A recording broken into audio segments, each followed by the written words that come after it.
Hello বন্ধুরা, এটা আমাদের বাড়ির বাতাবি লেবু গাছ। ফলনও ভালো হয়েছে। তো এর বিশেষত্ব হচ্ছে আমাদের এই লেবুটা খুবই সুস্বাদু, দুর্দান্ত খেতে। সিজনারি ফল তো সবসময় উপকারী। তারপরে আমাদের এই লেবুটা খুবই সুস্বাদু। এবার একটু ফলন কম হয়েছে অন্যবারের তুলনায়, তবুও বেশ হয়েছে। যা হয়েছে খারাপ নয়।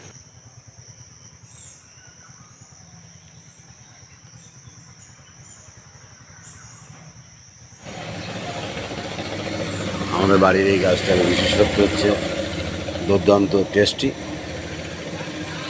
অন্যান্য লেবুর চেয়ে সুস্বাদু এবং খুব সুন্দর। লেবু ক্যালসিয়ামের সংযোজন করে শরীরে, বিভিন্ন রকমের উপকার আছে। ভিটামিন সি তো সমৃদ্ধ আছেই। অসাধারণ সুন্দর আমাদের বাড়ির বাগানের মধ্যে বলে গাছটা লম্বা হয়ে গেছে, বেশ বড়। আজ 20-25 বছর ধরে গাছটা লেবু দিয়ে যাচ্ছে। আমাদের বছরের যে লেবুর প্রয়োজনীয়তা মেটায় দেয়। তা বন্ধুরা, এই ধরনের ভিডিও পেতে গেলে সাবস্ক্রাইব করে আমাকে পাশে রাখুন। এ ধরনের ভিডিও পাবেন। আর এত সময় ধরে ভিডিওটি দেখার জন্য আপনাদের ধন্যবাদ। ভালো থাকুন, সুস্থ থাকুন সবাই।